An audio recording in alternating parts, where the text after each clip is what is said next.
Hello everyone, welcome to my channel. So आज की इस वीडियो में हम बात करेंगे कि IBPS PO प्री का कट ऑफ क्या हो सकता है और कितने में आपको मेंस की प्रिपरेशन करनी चाहिए। उससे पहले आई एम सॉरी अगर वॉइस थोड़ी लो आ रही होगी तो, क्योंकि 2-3 दिन से मेरी बहुत ज़्यादा तबीयत ख़राब है, कोल्ड एंड कफ फीवर बहुत ज़्यादा है। तो सबसे पहले हम बात करते हैं कि लास्ट 2 ईयर्स के कट ऑफ क्या थे वैकेंसी के अकॉर्डिंग। हालांकि वैकेंसी का कट ऑफ पे उतना इम्पैक्ट नहीं पड़ता जितना पेपर का लेवल पे पड़ता है। जो पेपर का लेवल होता है ना, वो ज़्यादा कट ऑफ पे इम्पैक्ट करता है। लोगों को ऐसा लगता है कि वैकेंसीज़ बहुत ज़्यादा होंगी तो कट ऑफ बहुत लो चला जाएगा, तो ऐसा होता भी है और नहीं भी होता है। क्योंकि अगर आप क्लर्क के पेपर देखोगे ना, क्लर्क के जो कट ऑफ होते हैं उसमें मेंस में आप देखोगे वैकेंसी कितनी भी आ जाए कुछ खास फर्क नहीं पड़ता है। सेम गोज विथ पीओ में भी जो मेंस में बहुत ज़्यादा कट ऑफ पे इम्पैक्ट नहीं होता था वैकेंसीज़ का, कि इतना ज़्यादा वैकेंसीज है तो बहुत ज़्यादा कट ऑफ लो हो जाती है। 2-3 मार्क्स अगर आगे पीछे हो भी सकता है, बट उससे ज़्यादा तो नहीं होता है। तो पहले हम बात करते हैं 2023 में वैकेंसीज़ कितनी थी। ये मैं इनिशियल वैकेंसी की बात कर रही हूँ, क्योंकि जब फाइनल अलॉटमेंट होता है तब तक वैकेंसीज बहुत सारे बैंक रिपोर्ट करते हैं तो वो इंक्रीज़ हो जाती है। लेकिन जब नोटिफिकेशन आता है, जब प्रीलिम्स का रिजल्ट आउट होता है, उस वक्त तक कितनी वैकेंसीज थी।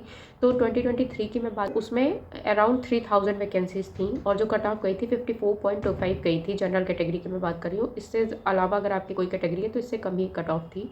उसके बाद मैं 2024 की बात करूँ तो जब नोटिफिकेशन आउट हुआ तब 4400 वैकेंसीज थी 2024 में। लेकिन आपको याद होगा कि आई थिंक सेंट्रल बैंक ने 500 वैकेंसी विदड्रॉ करी थी प्रीलिम्स के रिजल्ट के पहले।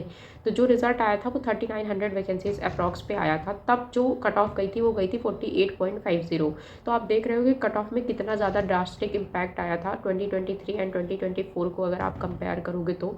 और उसके पहले अगर आई थिंक 2022 की बात करें तो उसमें भी 49 पॉइंट समथिंग ही कुछ कट ऑफ गई। उसमें जो वैकेंसीज थी वो 6400 अराउंड थी और इस बार भी वैकेंसीज 5200 है, जो कि काफ़ी अच्छी हैं। और पेपर का लेवल भी अच्छा था इस बार भी, मॉडरेट टू टफ की कैटेगरी में था, बहुत ज़्यादा ईजी नहीं था। हाँ, कुछ शिफ्ट ऐसी थी जिसमें थोड़े बहुत क्वेश्चन डुएबल थे, बट ओवरऑल अगर हम बात करें तो पेपर मॉडरेट साइड पे ही था। और कुछ ऐसा होता है, कभी कभी ऐसा होता है कि जो फर्स्ट डे की जो शिफ्ट रहती है उसमें इंसान पैनिक ज़्यादा करता है, तो ईजी क्वेश्चन भी हमें टफ लगने लगते हैं, क्योंकि वो फर्स्ट टाइम होता है, हमें कुछ भी पता नहीं होता। हम पेपर देने जाते हैं कि कैसा लेवल है, दिमाग में कुछ भी सेट करके हम नहीं जाते, क्योंकि अगर हमें थोड़ा बहुत आइडिया रहता है कि पेपर टफ आ रहा है तो अगर हमसे कम क्वेश्चन भी अटैम्प्ट होते हैं तो हम पैनिक नहीं करते हैं एटलीस्ट, और उस पर्टिकुलर सेक्शन का इम्पैक्ट हम दूसरे सेक्शन पर नहीं आने देते।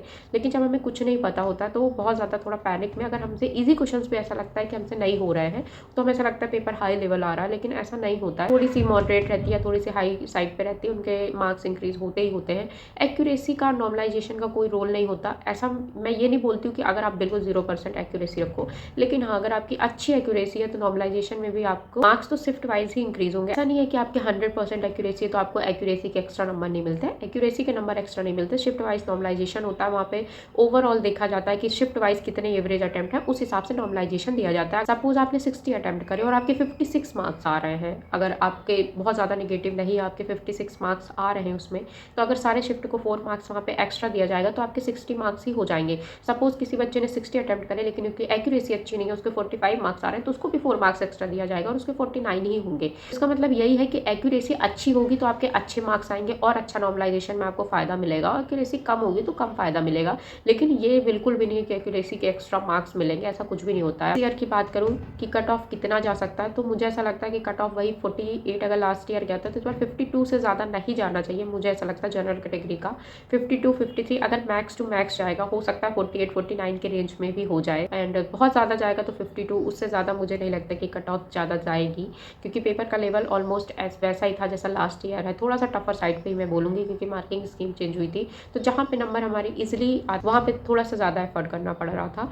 तो आपके कितने भी अटेम्प्ट हो, प्लीज़ आप मेंस की प्रिपरेशन करो, क्योंकि पीओ मेंस का पेपर बहुत अच्छा लेवल का आता है, हाई लेवल का पेपर होता है। आपको डिस्क्रिप्टिव की भी प्रैक्टिस करनी पड़ेगी, थोड़ी बहुत आपको टाइपिंग स्पीड की भी करनी पड़ेगी।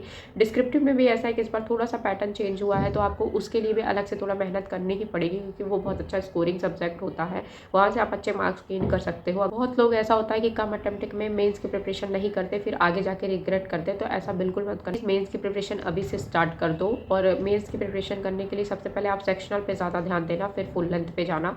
सेक्शनल पे लगाओगे, जो सब्जेक्ट आपका कमज़ोर है उसके ज़्यादा सेक्शनल लगाओ, उस पर एनालिसिस करो कि कहाँ क्या मिस्टेक हो रही है, उसको इम्प्रूव करने की कोशिश करो। नेक्स्ट वीडियो में मैं मेंस के लिए भी बता दूंगी कि मैं कैसे क्या पढ़ रही हूँ। हालांकि मैंने पहले भी मेंस के अपने स्कोर मॉक के शेयर किए हुए हैं। अब जो 2025 वाले मॉक आएंगे मैं उनको भी अच्छे से लगाऊंगी और आपके साथ अपना स्कोर शेयर करूंगी, आप भी अपना बताना। और करंट अफेयर के लिए भी मैं एक वीडियो बना दूंगी कि कहाँ कहाँ से मैं पढ़ रही हूँ, क्या क्या पढ़ रही हूँ। सच बताऊँ तो इनिशियल डेज में मैंने स्टार्ट किया था करंट अफेयर, लेकिन उसके बाद पूरा लिंक टूट गया और ऐसा लग रहा है कि अब तो कुछ पढ़ा ही नहीं है। तो अभी मुझे प्रिंट आउट्स भी कराने, अभी मैंने प्रिंट आउट्स भी नहीं कराया। अभी जो भी था मैं ऑनलाइन ही थोड़ा बहुत पढ़ रही थी, क्योंकि मैं प्रिंट आउट से ही पढ़ती हूँ। मुझे ऐसे ऑनलाइन लैपटॉप से पढ़ने के लिए मुझे याद ही नहीं होता उसमें, तो वो भी कराने पड़ेंगे। सोर्सेज का भी मैं सोच रही हूँ कि मैं सोर्स चेंज करूँ क्या करंट अफेयर के लिए, तो देखती हूँ अभी क्या होता है। मैं आपके साथ नेक्स्ट वीडियो में शेयर कर दूँगी। तो ये वीडियो आई होप आपको इन्फॉर्मेशन हेल्पफुल लगी होगी। अगर अच्छा लगा होगा तो like share subscribe to my channel. Thank you so much.